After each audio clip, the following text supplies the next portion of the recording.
So it didn't take long for me to realize that persuasion doesn't work. You can't just win arguments and then the state is going to go away. Even if you convinced everyone in the world, the state wouldn't go away. I guess this is how I'd want to reach your audience, to explain that we can't change people's minds. We have to demonstrate something better and change the world the same way Hong Kong changed communist China, by setting a better example.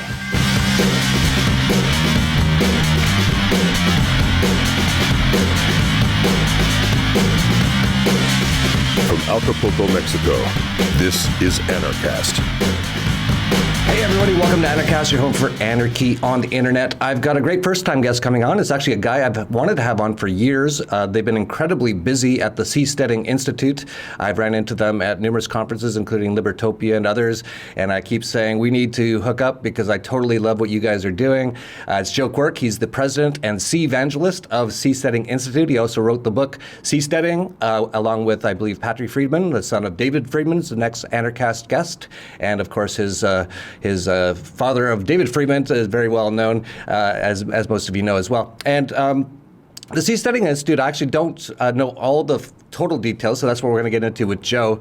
But it's been around for a little while. We'll ask Joe when it first started and all that sort of thing, but they've been doing some very interesting things. They've been trying to do a seasteading thing in French Polynesia, which I just visited about a month or two ago, and it's one of the most beautiful places in the world. If you haven't been, Tahiti is unbelievable, and they're trying to do it there. They're also trying to do it all over the world now, and this is for people who want to try to find some freedom in the world. I think this is one of the best opportunities, and we'll get into why that is with Joe. But Joe, thanks for coming on. A real pleasure to have you on. The first question I have to ask you, though, is how did you become an anarchist? Well, I'm every anarchist's fantasy, which is a left-wing status who was converted at age 44 through reason and evidence. And I'm the only person I've ever met who was converted in midlife. So the internet happened. You know, I grew up in a very conservative background, and I was sort of born with a hippie temperament, and it kind of dragged me across the country. And I ended up in Berkeley, California, where I completely internalized the ideology and the view. And then the internet happened. And I started noticing that people who self-identified as libertarians, I didn't know what that was, were really good at making arguments. They were really good at starting from first principles and taking steps and using evidence to demonstrate their claims. So they'd win an argument in one small claim. And I'm like, who are these libertarian people? They seem to be arguing that you don't need any government at all. That's insane. But I was developing this begrudging admiration, right? So finally, I just went on Google and said, libertarian answer, GI Bill, Social Security, caring for the poor, protect, just a laundry list of things obviously the government does that's great. And I just sort of sent it, and it took me straight to a libertarian website where one of my fellow progressives had made the same laundry list on like a libertarian site. And I started reading the answers.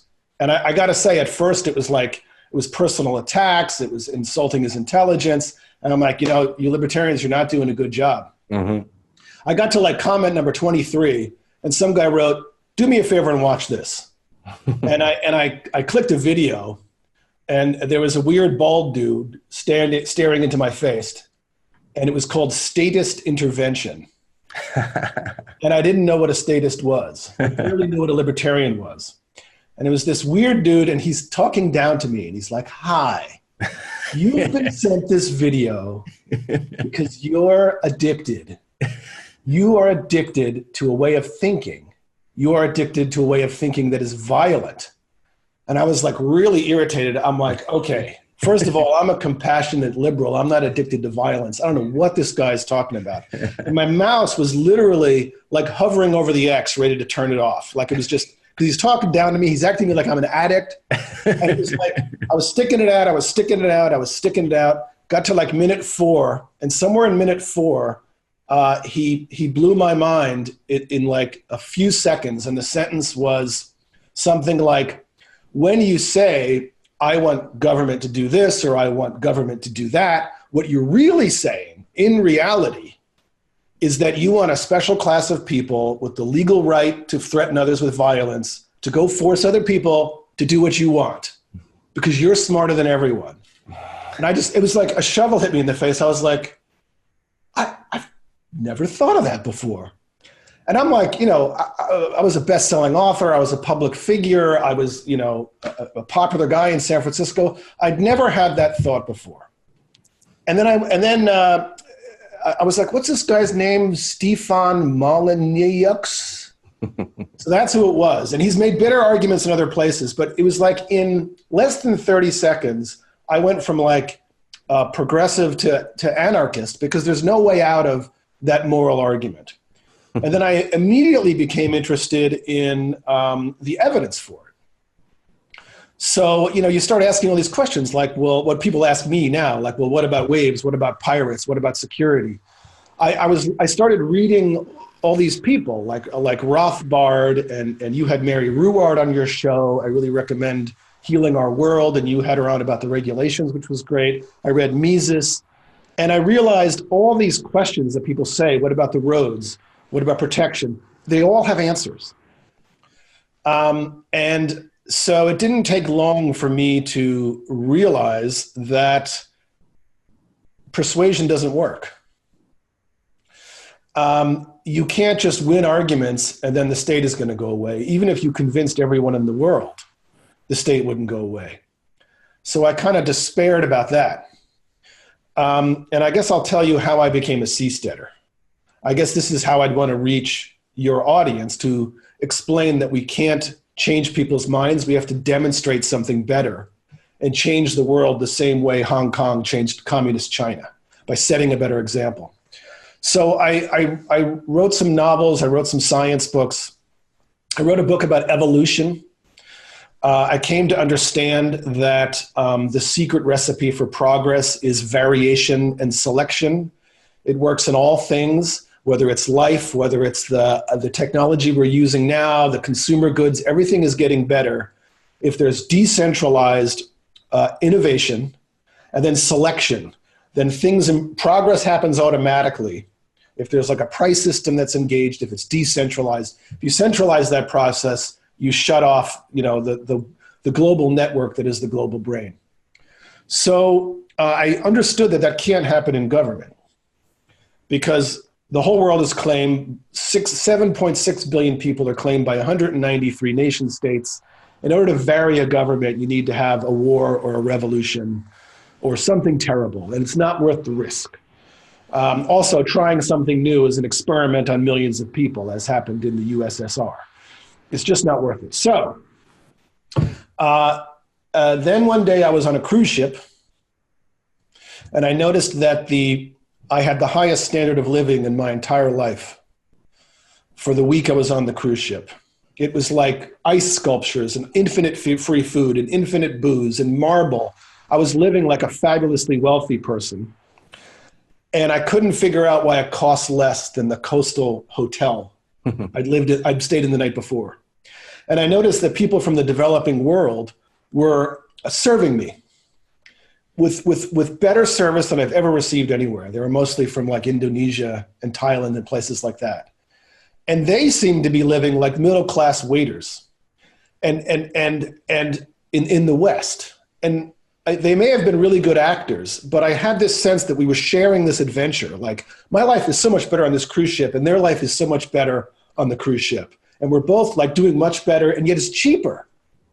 And I couldn't figure it out. Like, I was trying to do the calculation. I'm like, I don't see how this thing costs billions of dollars. How do they make money? It must be some kind of tax play. And then I noticed the flag was like from Panama. So I was wondering about this. Like 6 weeks later, I was at my 10th Burning Man. And anyone who goes to Burning Man starts to notice that social arrangements emerge that are not predictable given their original parameters. So I've been to Burning Man 14 times.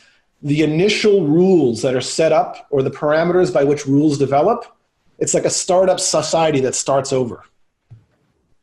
I noticed that all sorts of surprising arrangements emerge in this decentralized way by starting over that I never would have predicted.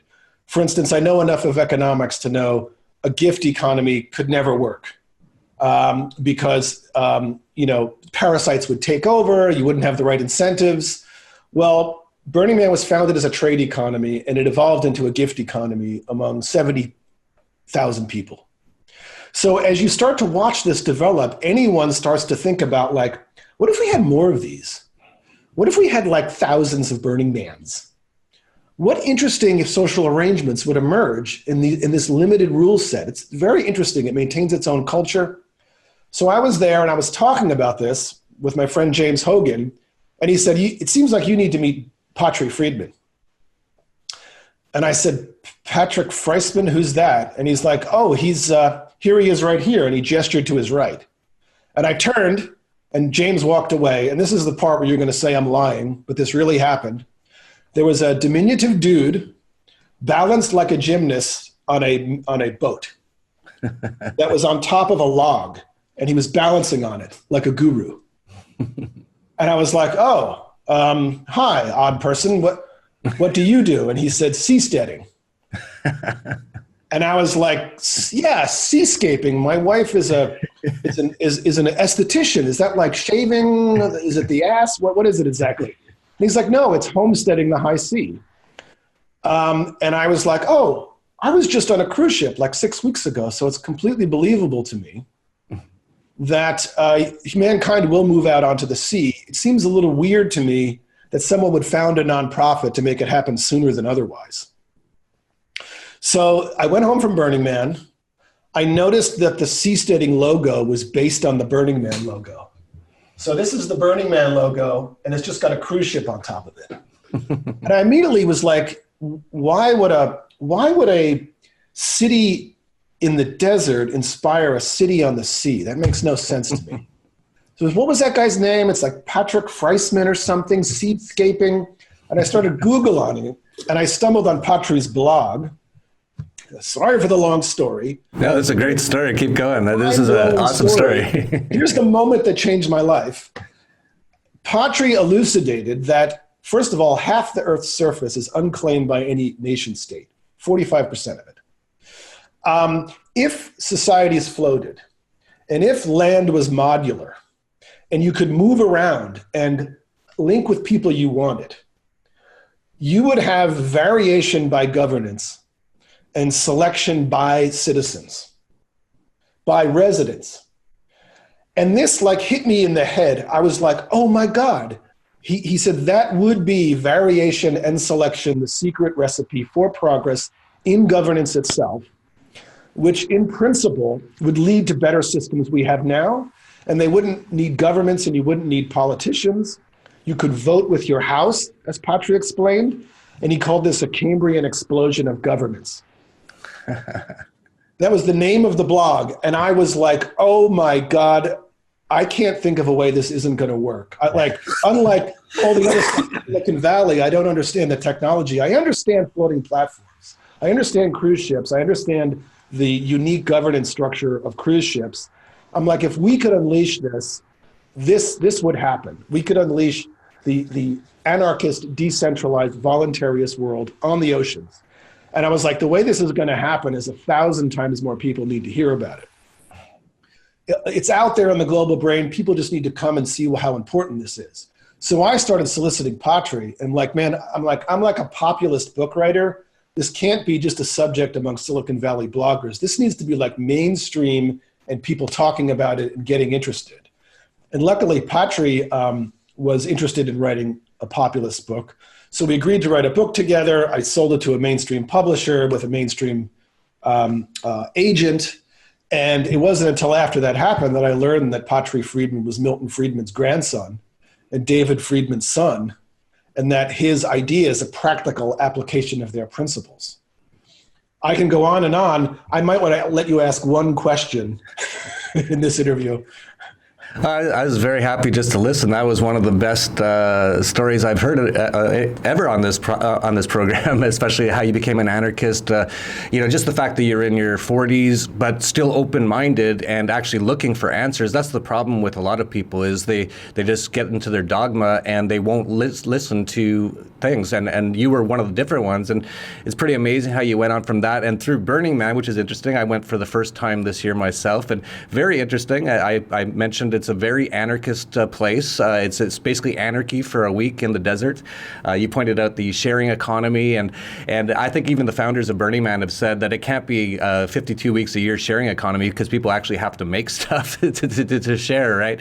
And you can just tell by the Walmarts around Reno there gets just wiped out the week before Burning Man that obviously you need to be producing things to have a sharing economy. And if I had one criticism of why I might not have liked Burning Man that much, it was because of that, because I'm a very anarcho-capitalist person. I'm also a city boy, and I'm like, so I can't order Uber for food? I'm like, well, where do I get food? And you're like, you have to go like make friends with people and then do deals. It's like, I don't really want to do that. It's just not my sort of thing. But what I did see was that it was complete anarchy. And what I also saw that you pointed out is there's a lot of really interesting people who end up there and with a lot of really interesting ideas. And that sort of environment sort of really creates that sort of a thing. Everyone's just so outside the box, and how you met Patry, that's such a great story.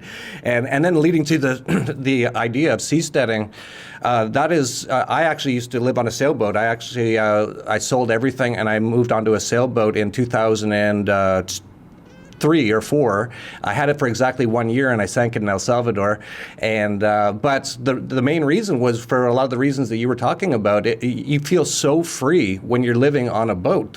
Most of these government rules don't apply to you anymore. You're just out there and that sort of thing. It's incredibly free. So the entire idea of seasteading has always really resonated with me. And I've been following you guys for a little while, or for a while actually. I want to ask you when it first started. And I've seen you kind of had some ups and downs. Of course, you've been trying to deal with some governments, and that's going to slow things down dramatically and that sort of thing. And now you've got other ideas about how you might not even have to deal with any government. So why don't you give us a bit of the history of Seasteading Institute and where it's come from and where it is now? So we're celebrating the 10th year of the Seasteading Institute, starting right about now, just about January. And just before I talk to you, we're trying to plan this event to celebrate it. And it's amazing the progress we've made. I mean, so Patry Friedman and Peter Thiel co-founded the Seasteading Institute. I didn't hear about it until much later, and I started writing the book maybe 6 years ago, and started working there maybe 3 or 4 years ago, and I've since kind of come to be the president of it. And when it started, so I could finish this story. Like, first of all, I agreed to write this book, right? And then I had to Google seasteading, and it was just the worst press ever. It was all like, Peter Thiel wants his own billionaire island to screw over the world, to pollute the oceans. Like, everything was wrong, right? And I was like, how am I going to turn this around, man? And also how difficult it's going to be to just write about an idea. Like, Patry's already expressed the abstract idea. How do you make it concrete? And then I attended the 2012 Seasteading Institute conference. And that's where I met what I would later come to call aquapreneurs, the people, like, you provide a platform for a new country, people come to you with their innovations like crazy. It's like their own governance apps, like seaweed farmers and fish farmers and all this futuristic technology. Medical researchers are banging on the Seasteading Institute's door. And that's when I realized this is not about an idea. It's about people. It's about the people trying to make it happen. So we just started going on this campaign to get different kinds of messages out there, and a different kind of message in the book about anyone, people, we go to Burning Man and say, it's libertarian. Socialists go to Burning Man and say, it's a socialist paradise. Conservatives are like, it's about self-reliance and traditional values. Everyone claims it as their own because it defies these differences we have when we have to fight over structures. So if you tell the stories of the people and why they struggle with the existing system and why they want to get outside it and try something different, that's not threatening to the people who love their government. So if you talk about all the positive things it can do, then more and more people get interested and start coming up with their own ideas. Everybody wants to found their own society. And as long as people can choose among them voluntarily, we have a market of societies that sink or swim according to their own virtues and can be as diverse as we like. So we don't have to, we always say, stop arguing, start seasteading, because you don't need to fight when you could float. What was the next part of your question?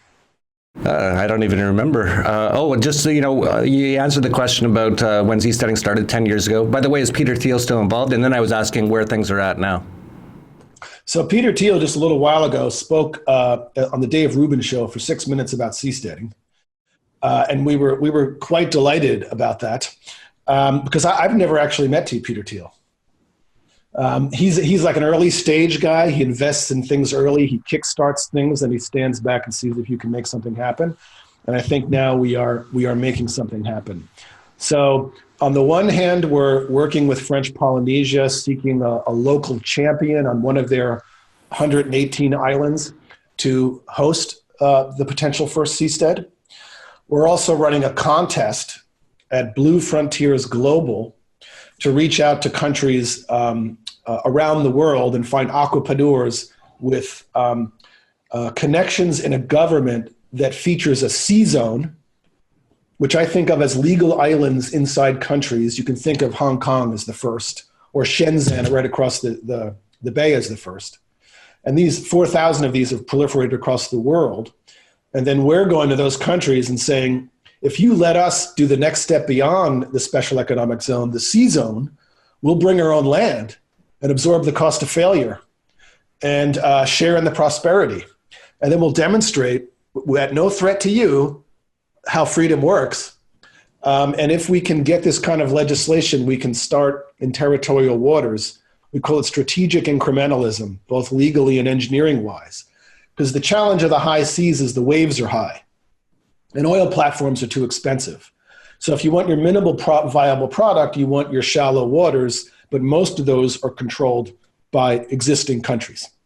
So that's why one way we're negotiating with countries. Another strategy running in parallel is to go straight to the high seas. Because around the equator, waters are very calm. A lot of waters on the oceans are called the doldrums, where the waves don't get very high. There's a lot of seamounts that come very close to the surface where you can attach. So we're on a search for a place in international waters where we could set up the first single-family seasteads. And we got guys building them right now, and I'm hoping we make an announcement pretty soon. Maybe we'll be able to do that when I come speak at Anarchapulco, which is like the next step beyond Burning Man, in my opinion, from what I've read. Yeah, actually, after I got back from Burning Man, I kind of it took me a while to process what I saw there. And at the end of it, I was like, Anarchapulco is kind of like the anarcho-capitalist version of Burning Man. It's you have any product you want, anything, literally anything, and all the luxuries you want. But it's also a very free sort of a thing. It's been more of a conference in the past, but it's turning more into an event or a festival, as you could call it now. We haven't announced this yet, and don't get too excited because we're probably going to keep it small for the first year, just see how it goes. But we're probably going to have a camping area right in where the hotel is. So for those kind of people who like that sort of camping stuff, you can do that stuff too. So I could see Anarchapulco becoming a bit more like Burning Man over time, and that sort of thing, but a little bit more on the capitalist bent than what they do at Burning Man with the sharing economy and that sort of a thing. So yeah, we didn't mention that. You're going to be speaking in Acapulco. It's February 14th to 17th. Really excited about it. I've been wanting to have you guys for a while. I don't know what's happened. I have to say with the Seasteading Institute, from what I've seen from the outside, is your marketing isn't that great because I don't hear about a lot of this stuff. And even just trying to get you or someone else on the show was not that easy. So, just a little bit of I want you to succeed massively. I actually want to be, whenever you have your first seastead, I can almost guarantee I'm going to have a place there and I'll be doing this show from there. But it seems to me like the marketing is a little bit weak. And maybe, that's something I do personally. That's something I know. So maybe if you need some help or tips on that sort of thing. And I want to see it succeed. Same way with Lieberland. I'm sure you've heard of Lieberland. Sure. So Vit Jalika, he's spoken at Anarchapulco the last 3 years, I believe. He's speaking again next year. So I'm a diplomat for Lieberland. You could call me a founding father of the country. So I want to see all these things succeed. As soon as Lieberland has some sort of settlements or something there, I'll be there as well. I'm going to be in all these places. There's a place in Mexico here called Chiran, which is basically 30,000 anarchists all in a town. They kicked out all government and police. I'm now looking to buy land in that place. So I want to see all these things succeed massively. And it sounds like Seasteading is doing some amazing stuff, and I was not aware of it. And a person like me should be aware of it. So that's what I'm saying to you. Maybe some sort of marketing needs to be worked on a little bit there, because everything you've been saying is amazing, including the history of it, the people involved, the ideas, all this, and it's totally true. I know from my experience, and I tried to start a project in Chile called Gulch Chile, total disaster, still in the court system, got defrauded. But I saw that too. As soon as you start a place, everyone starts coming to you, all these amazing inventors and entrepreneurs with all their amazing ideas that they can't really do in the government world because all the regulations and all that kind of stuff. So it is quite amazing. So I guess the next question would sort of be, what's your hope for the future for seasteading at this moment in time? Are you pretty excited? You can see it actually starting to become real now? I could really use your advice on the marketing, because what happened is everything started accelerating so fast. There's this constant scramble to keep up and to keep things going and to find people you can delegate to. And what we're actually doing is way ahead of what we're able to communicate. And the communication is kind of in all different forums. And this Anarchapulco is so exciting because I get to actually talk to the anarchists and say, look at what we're actually doing. We're actually going to give you platforms to demonstrate what you can do. So I'm hoping very soon that we have the first small single-family seastead, very modest, in international waters. We'll see what happens with that. I hope soon after, in the early 2020s, we actually have sea zone legislation from a host country in their territorial waters. And if the more freedom they give, the more entrepreneurs and investors you can bring in, right? I think once we have that first example, and we're able to point to it and say, look how beautiful it is. I recommend people check out the company I co-founded with my colleague, a Polynesian, Mark Collins, and a lot of my seasteading friends, called Blue Frontiers, Blue-Frontiers, where we have the actual designs from Dutch architects who built the floating pavilion in Rotterdam, who are now going to make it about 7.5 times as big for French Polynesia if we reach an agreement. So as you can see, there's a lot to explain. Check out Blue Frontiers. Check out the Seasteading Institute. I'm redesigning the website right now. And if you want the big picture of how this can, you name a problem humanity has, I can name you an aquapreneur who's trying to solve it by going to the high seas. And check out the book. And if you don't have time to read, a lot of people don't, the video version of the book is called The 8 Great Moral Imperatives of Seasteading, and it's like 8 6-minute videos about each of the aquapreneurs and what they're trying to do. So this is a grand, large, detailed vision that we have to get into the minds of people and get past. It's just like trying to communicate how anarchy can work. You have to answer the cascade of questions that come at you, and they're hard to answer. And there's too much explanation that has to go on. So that's why we wrote the book. And I'm also working with a really talented 18-year-old libertarian to make 1 or 2 minute videos answering standard questions about seasteading. Yeah, what about hurricanes? What about pirates? We're just answering all those questions.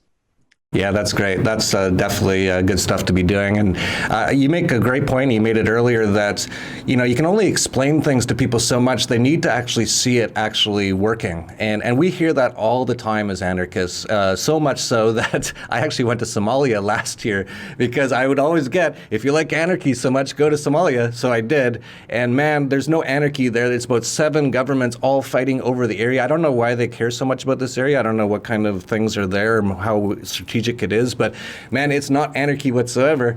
But we always hear that. And, we can point out on the capitalist side, we can always say things like, well, just look at Panama, look at Dubai, look at Singapore, look at Hong Kong. These places had very low taxes, very limited regulations, and they were a fishing village and turned into like a powerhouse of wealth in a matter of years or decades. But when it comes to the anarchy side, and I know you must hear this all the time as well, it's like, well, what would happen? How would people settle their disputes? And, what about pirates and all this sort of stuff? And really, I think it just comes down to we have to just do it and make it happen and then go, well, it works. Look at it. And because people just won't listen. They've been so indoctrinated and so brainwashed. They're born into this culture where they're thrown into the government indoctrination camps at a very young age. And this is on purpose. Even Vladimir Lenin said, give me your child when he's young, and the seed I plant will never be uprooted. That's what they do. They have them do their Pledge of Allegiance. The president's on the wall. He's protecting you. The police turn on the television programming. The police save everyone all the time. That's not my experience. Police kill dogs and extort me all the time, and people too. And so there's this sort of brainwashing that a lot of people have been under, a lot of programming, and words just can't get through that. We have to show them. And so that's what I've been trying to do, helping with Liberland. I'm working with people in Chiron, Mexico, trying to do other things as well. And, just to let you know, Joe, if there's any way I can get more involved with the Seasteading Institute in any way I can help, I'd be more than happy to, because I was excited about it before I talked to you. I'm way more excited about it now. I had no idea how well developed it is, how many great people are involved, the ideas behind it. It's all very exciting to me. So super happy to have you down in Anarchapulco. We're getting close to being sold out. So if people don't know Anarchapulco, we're going to limit it to 3,000 people this year. And so you can get that at anarchapulco.com. And Joe, is there anything you want that you haven't said about seasteading or anything else that you want to let people know? And if not, just let people know your websites and all that sort of stuff. Yeah, check out seasteading.org. I hope the new website is going to go live soon. Check out the tough questions answered to seasteading. So a lot of the standard questions. This book sums up the big picture completely. I don't know if you're seeing it backwards or not. The Seasteading, it's called How Floating Nations Will Restore the Environment, Enrich the Poor, Cure the Sick, and Liberate Humanity from Politicians. And people pick it up because of the audacity of that last claim. And also, if you want to get involved with the first seasteading community, go to blue-frontiers.com. Our company is the first seasteading company. And if you want to bring a seastead to the shores of your country, go to bluefrontiers.global for the chance to win $100,000 if you can partner with us and get a sea zone in your territorial waters. That's great. And something just came to my mind about how a lot of the nation states of the world and the law systems, the justice, I call it injustice systems, they're actually all based on sea law or maritime law. I don't know if you're aware of this. You probably are because you've looked into this so much. I don't know. I'm not an expert on it, but I know when you have a birth certificate, that's like a ship birth. It's actually all based on maritime sort of stuff. So these nations that have been built up over the last few hundred years seem to have been built off of some sort of maritime law or something to do with the sea. So it's really interesting that you're trying to do something based on the sea to get us to be able to separate from what has occurred on basically the land. Yes, everything that people worship about let's say the United States founding fathers started with pirates. Check out Colin Woodard's book, Constitutional Democracy, contracts, one person, one vote. All that was happening among pirates who were fleeing the state because they started as soldiers and they got sick of being whipped and keel-hauled. And then they joined ships and fight on the other side, organized around themselves where they all are equals. The idea of a motley crew, that was the early days of diversity where people would say, like, my God, people from all over the nations, freed slaves, have one vote. It's incredible. That was 50 years before Madison put pen to paper. People were observing this. And aquarchy already exists on half the Earth's surface. Rules emerge on the oceans. So the nation states are doing this, but the ocean decentralized emergent law system is entering its golden age. Nobody writes about it. And I want to write the next book about emergent law on the oceans because everything David Friedman writes about in his book is flourishing at sea and nobody pays attention to it, our land-based economies would collapse without the superhighway of trade, 100,000 ships on the ocean right now, keeping us wealthy. All those have rules. They're larger than any nation state. No nation can police every ship. So they've been developing rules since before most countries were founded. And it's this advanced functioning framework where we can kind of get out there and create permanent floating countries that don't have to dock and fly flags of countries. It's a whole world out there. The anarchist world I call aquarchy is already emerging on the seas, and nobody pays attention to it because there's so little conflict. So, people will ask you, well, what about regulations? And we don't have a problem. People need rules to interact. It's a violent monopoly over the provision and enforcement of regulations that becomes a problem. So on the oceans, there's like 50 marine classification societies that compete in a market to be the ones that certify your ships. So if you're building a ship in Singapore, you try to choose the classification society that's going to assure your ship is safe. And the reason we feel safe on ships is because of these classification societies. And they're able to say, like, if you want us to certify your ship, give us a man, set up a place there and pay for us to be there and give you our imprimatur. So it's an example of a free market of decentralized regulators coming in, making ships safer than many buildings we have in other countries. The same thing with the safety and insurance of cargo ships going across countries. I mean, some of those carry cargo of $100 million worth of stuff. Like, what if your ship is in the middle of the ocean and it catches fire and starts to sink? No nation can race out there and save you. It's the oceans, the free oceans are larger than any nation state in the world. So what happens? You got $100 million worth of cargo, your ship is on fire, it's stalled, and it's sinking. What do? Well, the seas are awash with like volunteer rescuers who race in to save your ship. And the contract is pre-created, it's a page long, and you don't have to sign it. There's just a rule that evolved in antiquity that the first guy that gets a line on the ship is the guy that gets to save your ship. So all these rescuers who make their living rescuing ships are racing to be the first guy to rescue your ship. And if they get a line on it, it's like agreed protocols for, okay, now you're the guy that can save the ship, we'll stand back, and then there's a process by which he asks other people for help.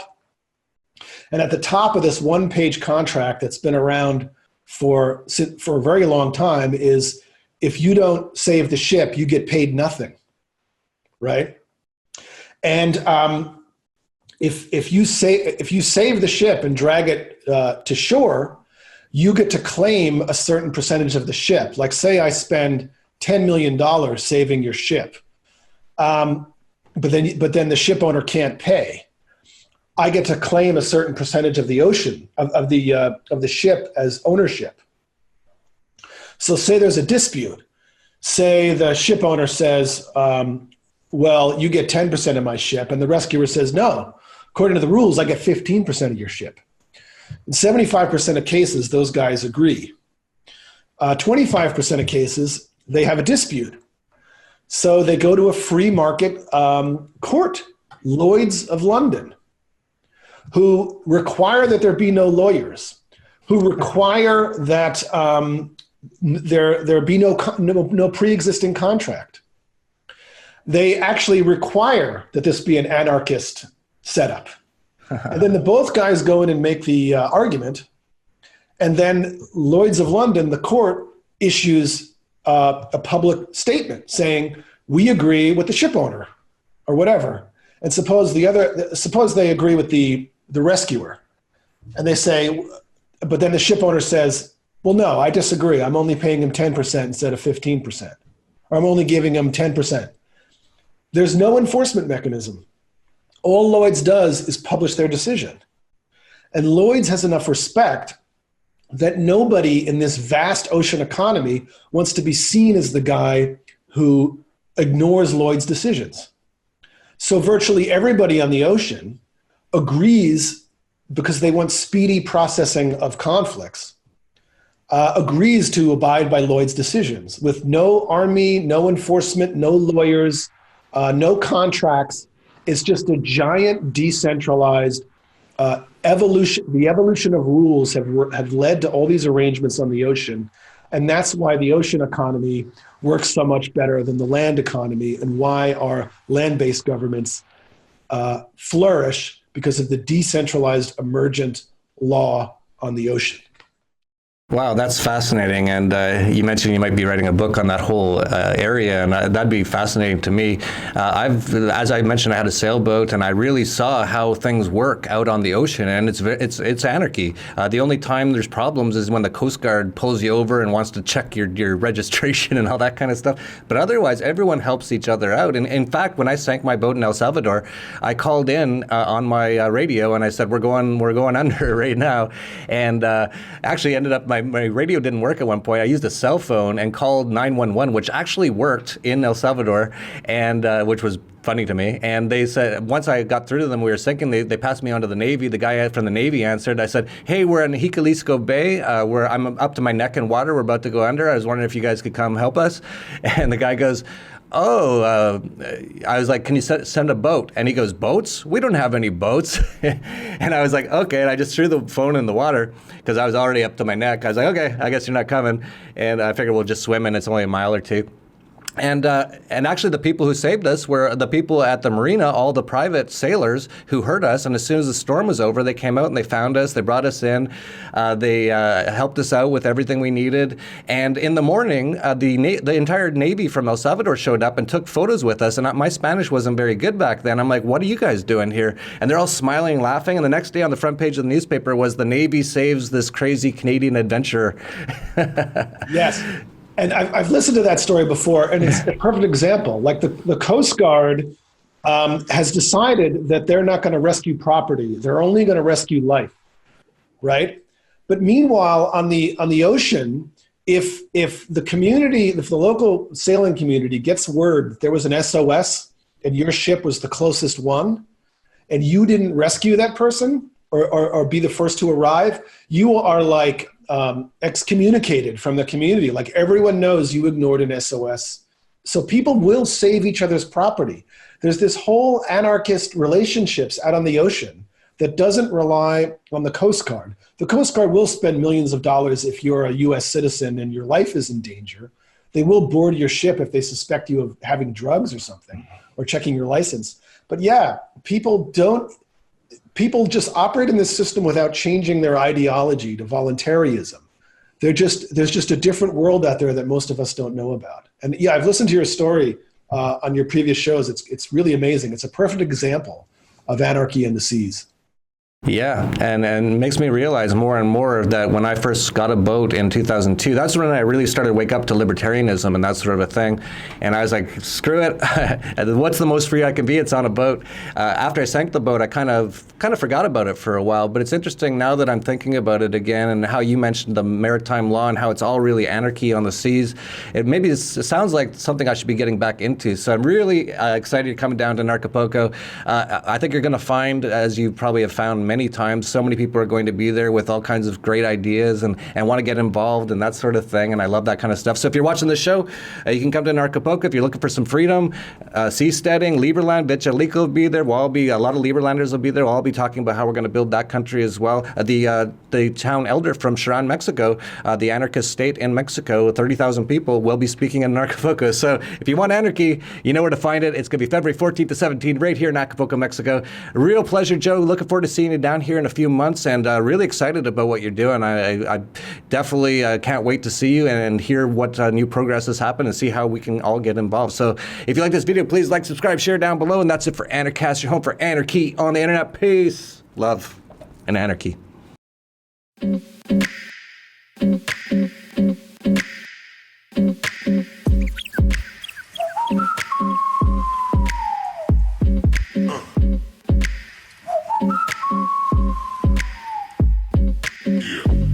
Yeah.